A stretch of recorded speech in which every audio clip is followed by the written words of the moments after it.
కానీ వాళ్ళు మన మంచి కోరుకునే వాళ్ళు కాదు, వాళ్ళు తెలంగాణ ప్రజల మంచి కోరుకునే వాళ్ళు కాదు, వాళ్ళు కేసీఆర్ గారి మంచి కోరుకునే వాళ్ళు కాదు.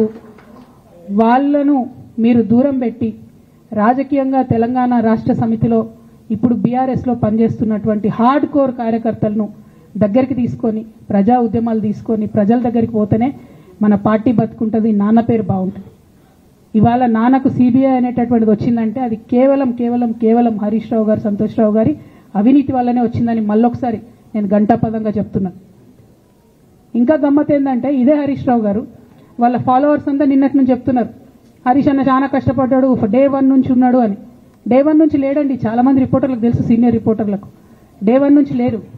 పెద్దసారు టీడీపీ నుంచి బయటకు వస్తుంటే మామయ్య మనకెందుకు, డిప్యూటీ సీఎం మనం ఎందుకు రాజీనామా చేయాలి, ఈ ఉద్యమం ఏమవుతుందో, ఈ పార్టీ ఏమవుతుందో మనకు రిస్క్ ఎందుకని ఆనాడు ఈనాడు పేపర్లో వచ్చింది.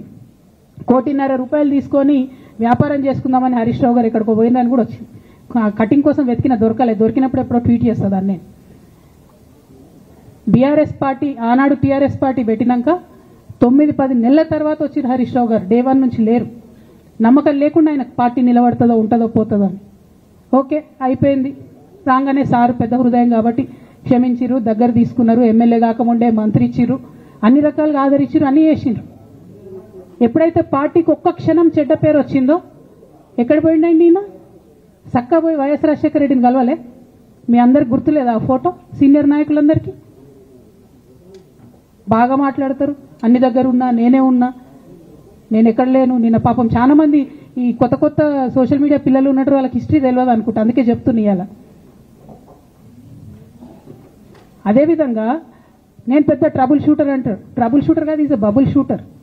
ఆయన ఏంటంటే ట్రబుల్ ఆయన్నే క్రియేట్ చేస్తాడు, చేసి నేనే సాల్వ్ చేసినట్టు నటిస్తాడు. నేను లేటెస్ట్ ఎగ్జాంపుల్ చెప్తా పట్టురు. నేను మొన్న దాసోజు శ్రవణ్ అన్న ఎలక్షన్ ఎమ్మెల్సీ ఎన్నికలలో పార్టీకి బీఆర్ఎస్ పార్టీ డిసైడెడ్ ఒకటే క్యాండిడేట్ని పెడదామని.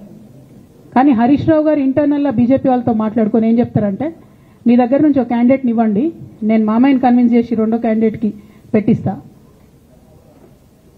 అంటే he wants to create a trouble. ఈ క్రైసిస్లో ఆల్రెడీ మన పార్టీలోకి వెళ్ళి 10 మంది ఎమ్మెల్యేలు వెళ్ళిపోయినాక 38 మందిలో 10 మంది పోయినాక నువ్వు ఇంకో సెకండ్ క్యాండిడేట్ని పెడితే ఎంత కన్ఫ్యూజన్ అవుతుంది? ఎవరెవరు ఎటెట్ ఓట్లు వేస్తారు? అంటే హార్స్ ట్రేడింగ్కి ఈయన ట్రబుల్ షూటర్ గారు ట్రబుల్ని ఓపెన్ చేస్తారు అన్నట్టు.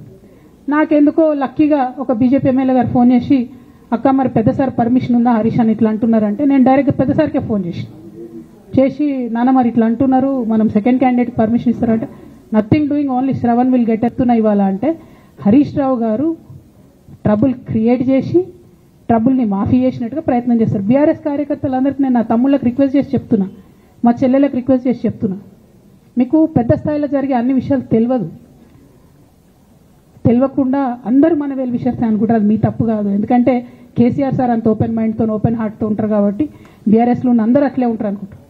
కానీ చాలా మందికి చాలా హిడెన్ ఎజెండాస్ ఉన్నాయి.